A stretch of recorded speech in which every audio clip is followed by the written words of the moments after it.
Alright, guys.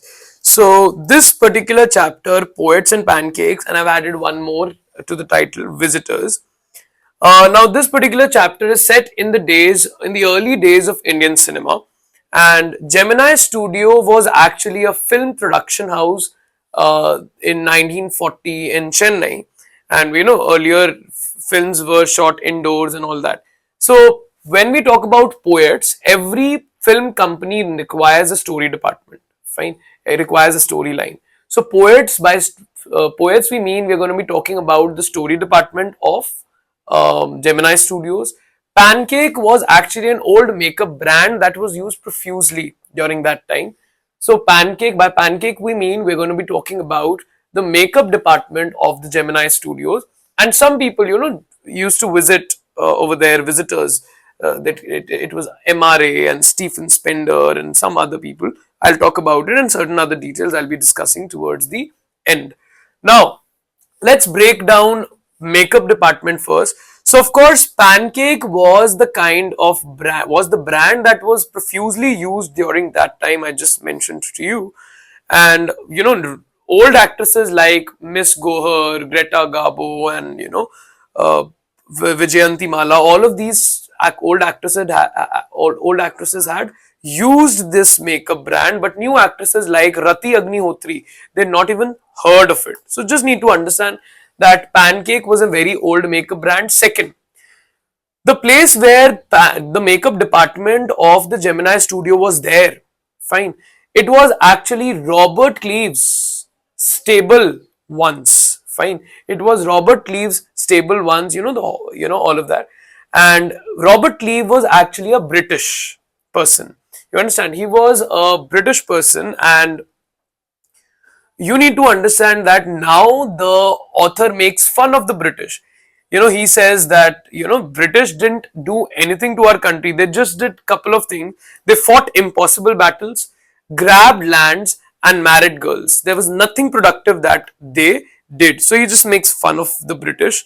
And then the author mentions that the makeup department of the Gemini Studios, it just looked like a hair cutting salon. You understand? With large mirrors and bright dazzling lights all around. So it looked much like a hair cutting salon. And he also mentions that at the Gemini Studios in the makeup department, their makeup department was a perfect example. This is a very important question. Makeup department was a perfect example of national integration. Fine, what do we mean by that? First, the makeup department was headed by a Bengali, then followed by a Maharashtrian, and then assisted by Kannadiga, and Andhra, Madras Christian, Anglo-Burmese, and local Tamils. So you need to understand that in the makeup department of the Gemini Studios, we could very well see national integration, because people from all different regions and cultures and all kinds of people have come together to work there. You understand? So it was a perfect quintessential example of national integration. To learn, you can learn BM Kamath. You can learn BM Kamath. National integration के लिए you can say makeup department was first headed by a Bengali, followed by a Maharashtrian, assisted by Kannadiga, Andhra, Madras Christian, Anglo-Burmese, local Tamils. So BM Kamath, if you're able to understand. So BM Kamath say you can learn this particular part.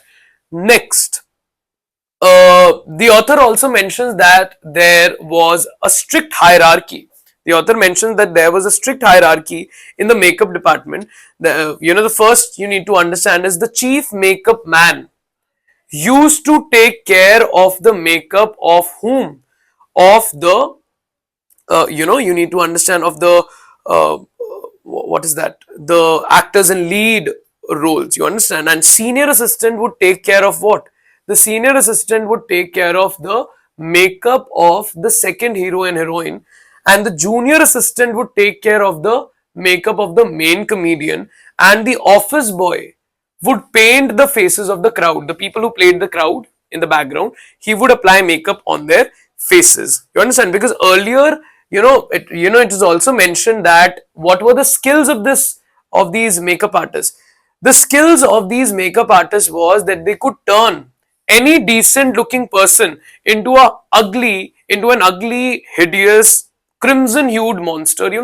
Lal sa makeup, lal chehra ho jata tha, you understand? So why, if this makeup was so bad and it used to make, it used to fill every pore of the skin and all of that, why was it then applied on the face? Because you need to understand the camera quality was not that good earlier, you understand? So in order to be, in order to look presentable on the screen, you need to have makeup on. This is also mentioned, and the author mentions one very important thing which I forgot to mention here, that it was a very difficult process to sit, and get makeup done, during that time. Why? There were two reasons for that. First of all, this makeup, fine, this makeup was such that it used to fill every pore on the skin. One. Second, with bright, dazzling light, the heat from lights, it became really difficult to sit through the process. Fine. So, what does the author say? Author says that getting makeup done here was like a fiery misery. I'll just mention. So, getting makeup done here was like a fiery misery. Because one, I just mentioned to you, this makeup used to fill every pore of the face and the skin couldn't breathe. Second, the dazzling bright lights and the heat coming from it made it difficult to sit through the process. Now, one more thing that you need to understand is this office boy. This office boy was not actually a boy, he was a man in his 40s. Fine, he was a man in his 40s, and he had come to Gemini Studios, very early, and long back he had come to Gemini Studios with a dream of becoming a top film star, a screenwriter, a director, a lyricist. But he ended up becoming what? He ended up becoming an office boy and applying makeup on everyone's face. So you need to understand that he was all the time really frustrated. He used to remain really frustrated because he used to feel that he had been given a job much below his dignity and caliber. So whenever he used to feel really angry and agitated and really frustrated, he would go to the narrator. Now the narrator was, his job was to sit in a cubicle. Cubicle समझते हो, like a wooden partition कर दिया, एक small सा space I have created. So he used to sit in a cubicle, and the narrator's role was to do what? The narrator's role was to, कोई अगर film release हुई, let's say, उसकी एक newspaper में clip आई या whatever, I mean the photo I and all of that. So narrator's job was to cut newspaper clippings and record them in a file. Fine. So all day, what would he do? He would just seen doing tearing newspapers. तो सबको क्या लगता था? He was doing next to nothing. क्योंकि पूरे दिन बैठकर बस newspapers ही फाड़ता रहता है. You understand? So people used to feel that he was doing almost next to nothing. So whenever the office boy used to feel really very sick and tired and really frustrated with all what he was doing, so he used to go to the narrator and he used to scold him and taunt him and all kinds of things. He used to say you are doing almost nothing, see I'm working so hard and all of that. So the narrator used to feel really frustrated whenever this man used to do this. वो अपनी सारी भड़ास इस पे निकालता था, चिल्लाता था and भड़ास निकालता था and all of that. Now the narrator always used to pray कि काश आज crowd shooting हो, so that he is busy painting the faces of people and he doesn't have to do he doesn't have to face his tirade, he doesn't have to face his lecture. Now the next part of the chapter talks about the story department. Now there are three important things that you need to understand. The first member is Subbu. I'll talk about him. The other is a lawyer, and the third party will be the party of poets, the assembly of poets who is to write and the main part of the story department. Now you need to understand that Kot Mangalam Subbu plays a very important role in this whole story. Kot Mangalam Subbu was actually known as number 2 at the Gemini Studios. Who's number 1? The boss. Fine, we'll talk about it, Mrs. Vasan. But you need to understand that Kot Mangalam Subbu was called number 2 at the Gemini Studios. There's a reason for that. He was a multi-talented person. Fine, he was a many-sided genius. And NCRT question this is, and many times board exams have also board examiners have also asked this. Why do you call Kotamangalam Subbu as, number two at the Gemini Studios. There's a reason for that. First of all, as I mentioned to you, he was a many-sided genius. Point number one, he was a poet, he was a writer, he used to write wonderful poems. You need to understand, he had also written a novel, Thilana Mohanambal. Point number one. He was also a wonderful actor. He used to perform minor roles in movies, and he used to do a wonderful job in the movies as well. Now, along with that, you need to understand that he was a person with a cheerful disposition. Hasmukh insan tha ye bahut. No matter how, if even if the movie comes out to be a total fiasco, even if the movie comes out to be a total failure, fine, everyone will get disillusioned, everyone will get disappointed, but he would not be disappointed. He was a person who always used to remain cheerful, positive, optimistic. And whenever boss, SS Vasan, the founder of Gemini Studios, boss, his principal, his boss, whenever he used to face some kind of problem, he was not able to shoot a movie scene or something, he would immediately come over there and give countless solutions and suggestions. So he was a many-sided genius. He was a writer, actor, and a creative assistant, all rolled into one. So he was the one who was tailor-made for filmmaking. Wonderful writer, wonderful actor, also giving good suggestions and being a creative assistant to the boss. So all of these reasons made him very close to the boss. Fine. He secured a place just next to the boss. Therefore, he was called number two at the Gemini Studios. But people, of course, when you climb a certain ladder in your professional career, of course, the people are going to be green with envy. The people are going to be really jealous, of you. Now, people became really jealous and they started making all kinds of things. Who was the most jealous person? The most jealous one here was the office boy. He was really jealous of Kotamangalam Subbu. He used to feel that he was not able to progress in terms of his professional life. He was not able to, uplift himself at the Gemini Studios only because of Subbu, because he was very close to the boss. And there were all kinds of things that used to go around. People used to say that isko Subbu ko kuch nahi aata hai, iske andar koi real talent nahi hai, na ye educated hai. The only reason why he has been able to secure a very good place at Gemini Studio, because he's a high caste Brahmin, and and the other thing that is mentioned is he was also a sycophant, chamcha tha, ye chaaploos tha, boss chamchagiri karta tha, all of that. So these were the reasons why jealous people used to say, and they used to sideline his, of course, good points. The other person who I'm going to talk about is the lawyer. The lawyer was the legal advisor. Every movie requires कि ये scene दिखा सकते हैं क्या, ये scene सही है क्या, getting it or not. So the lawyer was actually the legal advisor at the Gemini Studio, but people used to call him the opposite of it, illegal advisor. Why? Because this lawyer was, I should say, semi-crack or something. Why? Because he one day recorded, fine, one actress was speaking something against the producer. She was saying something against the producer, and he jokingly, he started the clip. He started recording it. He turned on the camera and he recorded the angry outburst of that budding actress. She was saying something against the producer, played it, and of course the professional career of this actress came to a standstill. You understand? So because of this, he was called the opposite, not the legal advisor. And he used to wear tie, pant, coats, and one more thing you need to understand. He did not have any political ideology. He did not support any political party of sorts. He was a neutral man of cold logic. Fine, he used to support logic, that's all. And he used to wear tie, pant and coats as opposed to the poets. We see the poets. What do the poets wear here? The poets actually were very strong, believers and they used to support Gandhi a lot. So they used to support Gandhi a lot. So they used to wear khadi shirt and dhoti. You understand? And you don't have to get into what communism is. You just need to understand that these poets had very wrong impression of what communism was. They used to feel that communist is a kind of person जो अपने बीवी बच्चों को भी मार देगा to achieve his goal. You understand?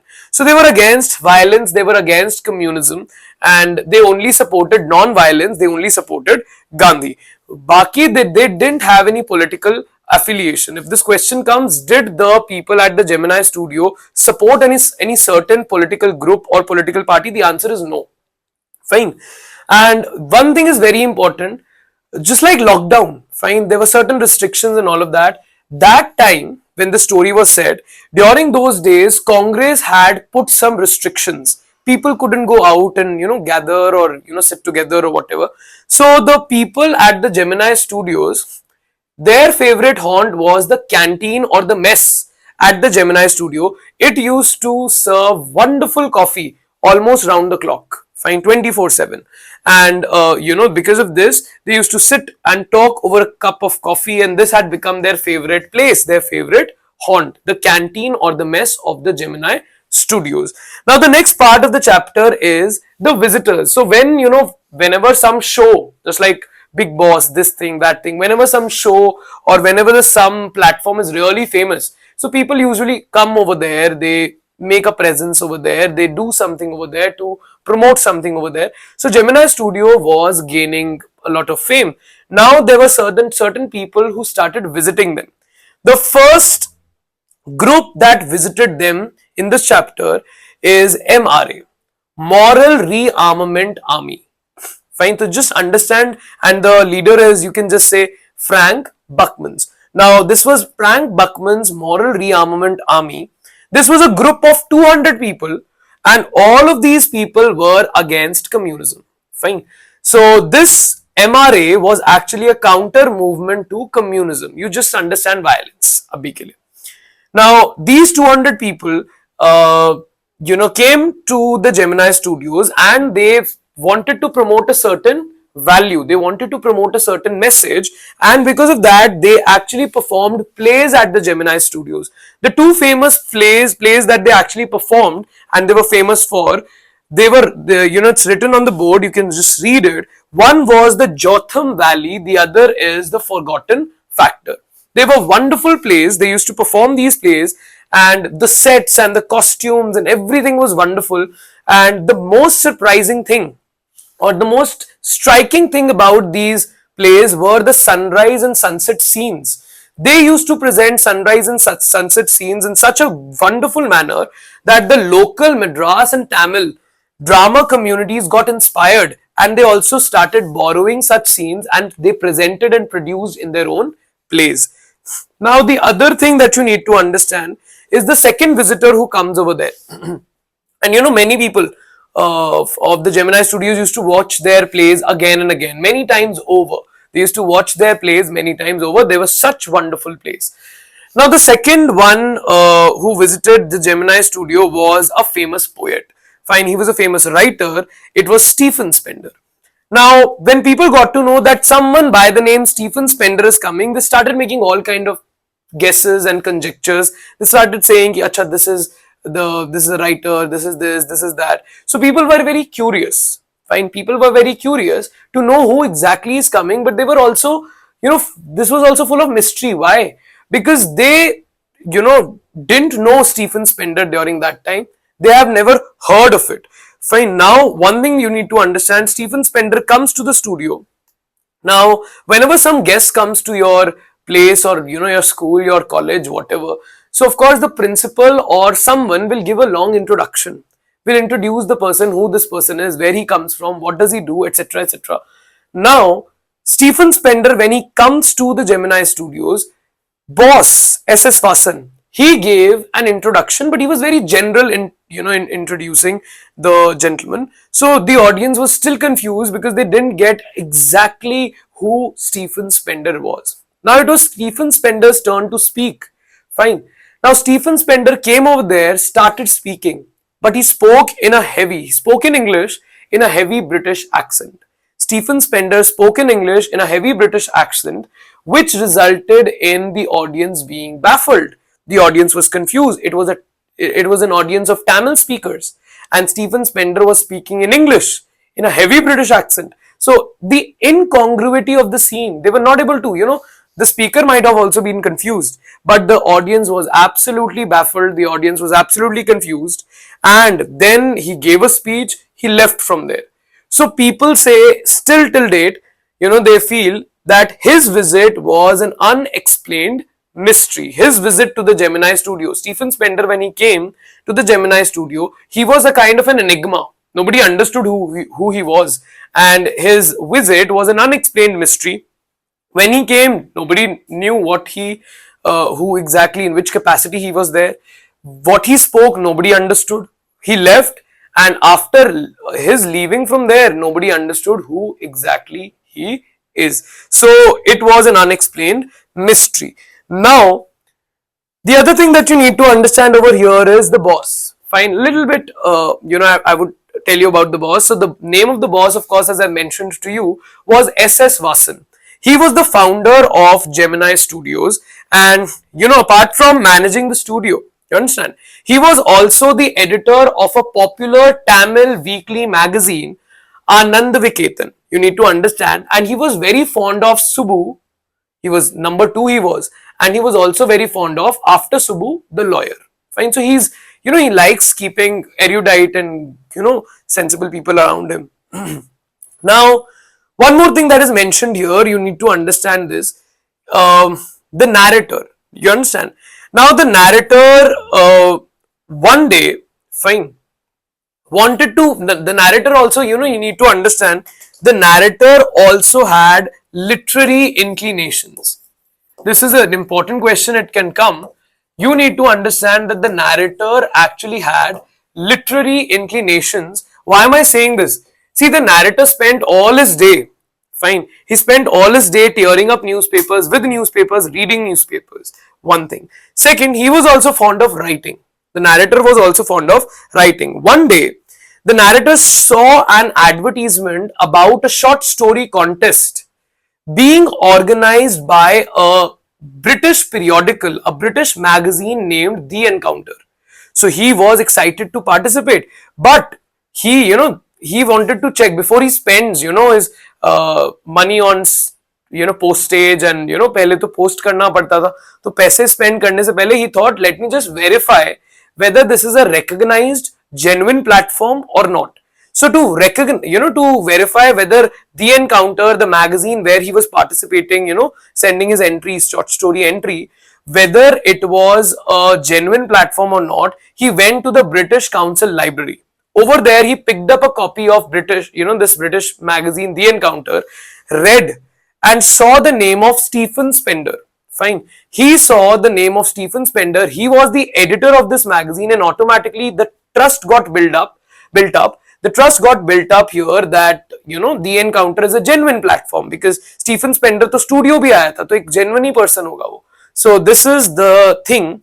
And another thing, it's not mentioned in the chapter, but somehow the narrator left his job at the Gemini Studios, and when he left his job at the Gemini Studio, he started, he had a habit of purchasing books, affordable books. कम पैसों में जो books आती थी, इसको पढ़ने का शौक था, पैसे इतने थे नहीं, तो जितनी भी बुक्स अफोर्डेबल पैसे में आती थी, he used to purchase it. One day he purchased a book named The God That Failed. Fine. One day he purchased the book, The God That Failed. And one more thing you need to understand is that this book was actually a compilation, a collection of 6 essays written by different authors. They first supported communism, and then they returned disillusioned. They became disappointed with communism. So first they supported communism, and then they returned disappointed. So this book was actually about communism. First these authors supported communism, and then they stopped supporting communism. So this is the book, and it's not very important, but still you can learn. And one of these authors who wrote these essays was Stephen Spender. You understand? So why these sections have been mentioned here? Because earlier, the author said कि Stephen Spender आया था, but कौन था मुझे पता ही नहीं था. But after the visit was over, Stephen Spender, when he left from the studios, उसके बाद 2 incidents ऐसे हुए that the author realized that Stephen Spender is really an important person. So this is what Poets and Pancakes is all about.